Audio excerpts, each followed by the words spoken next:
Hi folks, welcome back to the Dirt Hippie channel. I'm Jenny. Today is a video about setbacks. It's not really a video I wanted to make, but this week's major setback was poison ivy and a couple of other things. But last week I was working on this terraced bed that you can see behind me. I have to build 6 terraces. I live on a slope, so it's not an ideal situation for putting in a garden. I meant to tackle it last fall and didn't get to it. And now I'm just dealing with all the junk that's left over and trying to clear it off before I actually install the terraces. I have sort of lined them out. But I have a lot of brambles on this hillside, and not really in the places that I want them. So I went to town and I put on my heavy-duty leather gloves from last year, forgetting that I was in a mess of poison ivy last year. Touched my face, touched my hands, everything is covered. Luckily I had on long sleeves and long pants and everything, so I'm pretty sure that the poison ivy came from the gloves. Nothing's leafed out yet. I could have gotten into some roots too, but I'm pretty sure that everything came from the gloves. But as you can see from my face, I still have poison ivy, and I get it pretty bad, so I had to get on some steroids to take care of that. So I always say I do stupid things so you don't have to. So throw away last year's garden gloves. That's my lesson, I suppose. Which I usually do get a new pair of garden gloves every year. Those cloth ones are great for just, kind of weeding and stuff, because you can throw those in the wash. The gloves that I need for doing this work, though, are the really heavy-duty leather ones. They're not easy to clean, unfortunately, because I have so many brambles and everything pokes through just most gloves. So if I'm doing any work like weed whacking or anything like that, I'll wear cloth gloves. And I've taken to wearing a face mask and something to cover my ears, because I will get it on my ears. I have it on this ear really bad. This is a lesson also in how much you touch your face when you're outside, clearing your hair off your face, and with gloves on, touching your face. So it really was bad a few days ago. I'm really thankful that I got some prednisone to make the swelling go down. I don't think it looks half as bad as it did. So mistakes were made. That was my big win for the week. And I'm moving along with the garden beds. I just haven't gotten back out here. I need to weed whack down some of the brambles that you can see. Actually, that's one of the piles of brambles that has to go.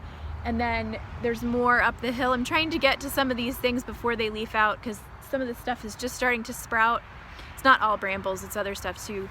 So I'm trying to get the weed whacker out and get some of this stuff down, and then rake it out, and then get my Pickmatic out. Everything's been done by hand. I have no equipment except for hand tools. I'm using a Pickmatic, a hoe in some cases, and a hard rake to get up all the debris. The soft rake doesn't work because it's really thick twigs and things that I'm pulling out. I'm also finding a lot of rocks, which is going to be great for building my terraces. So I do have to order some stone, but it's a good start. I've come out with a lot of rocks.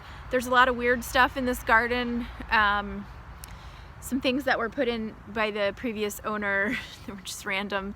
There was like a buried pot, and it's very strange stuff. So anyway, pulling things out as I find them. Things that I can reuse, I will, like the stone. And some stuff I can't get out. I have some stumps in here that are gonna stay, but they're mostly in the area where I'm gonna have stairs anyway, so it's not a big deal. But I do plan to have 5 or 6 terraces. It's really gonna depend on where I run out of space up at the top. And the plan is to have a 2-foot terrace in front of a 4-foot bed, so that I'll have space to weed and stand and not compact the soil in the beds, but I'll still be able to get in and do some weeding and watering and that kind of stuff. So there will be a 2-foot space just for walking, and it'll just be mulched. probably with some landscape fabric underneath it so I'm not constantly battling the weeds under it. And then no landscape fabric underneath the actual bed for planting. It's gonna take a lot of work, but I'd like to at least get the beds, the whole hillside cleaned by the end of April, and then installing the stairs and putting in all the fencing and that kind of stuff. It does have to be fenced. We have a pretty big deer problem here. They eat all my trees. This will not have any trees in it. It's just gonna have vegetables mostly. Another thing is I've decided not to do a lot of perennial plants because they'll be taking up space and I can't move things around. So if something's not working, it's going to be more difficult for me to move that thing. So I've decided to make some concessions. I probably will not plant asparagus, which I wanted to do, but instead I have this huge hillside with, it's forested. You can see the forest up there. I kind of have done an assessment to figure out what's up there. I do have pawpaws growing up there, and I have service berries. So I do have some food already growing up there. Another thing I'm going to be adding is some ostrich ferns, which if you didn't know about them, they're the things that make fiddleheads in the spring.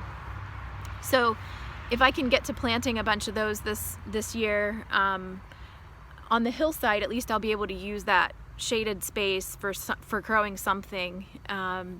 And it'll be a perennial sort of vegetable similar to asparagus. It comes out right around the same time. It's really early in the spring, and you clip them. You can cook them up just like you do asparagus. So you can pickle them, do all kinds of things. So so I've done some shifting of some of the things that I'm going to be putting in these terraces.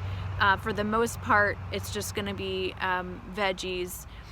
Probably won't have strawberries. And around the edges I'll have some brambles.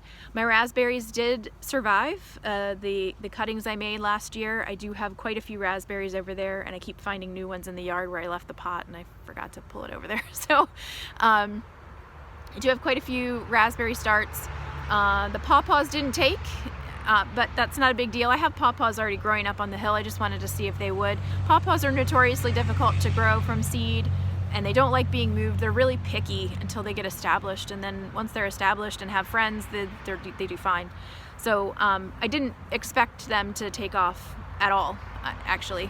But so it's not a big deal, and I already have some up there growing. A squirrel planted them, I'm sure. So anyway, I just wanted to talk to you about making mistakes, and it's okay. Everybody makes mistakes. I've been in the field for a really long time, for like more than 20 years, and I still make pretty big errors, like the poison ivy issue, and then on the fly make decisions, like changing up what I might grow in this bed. So I had not bought any starts or anything for asparagus or seeds or anything like that, so that wasn't a big deal.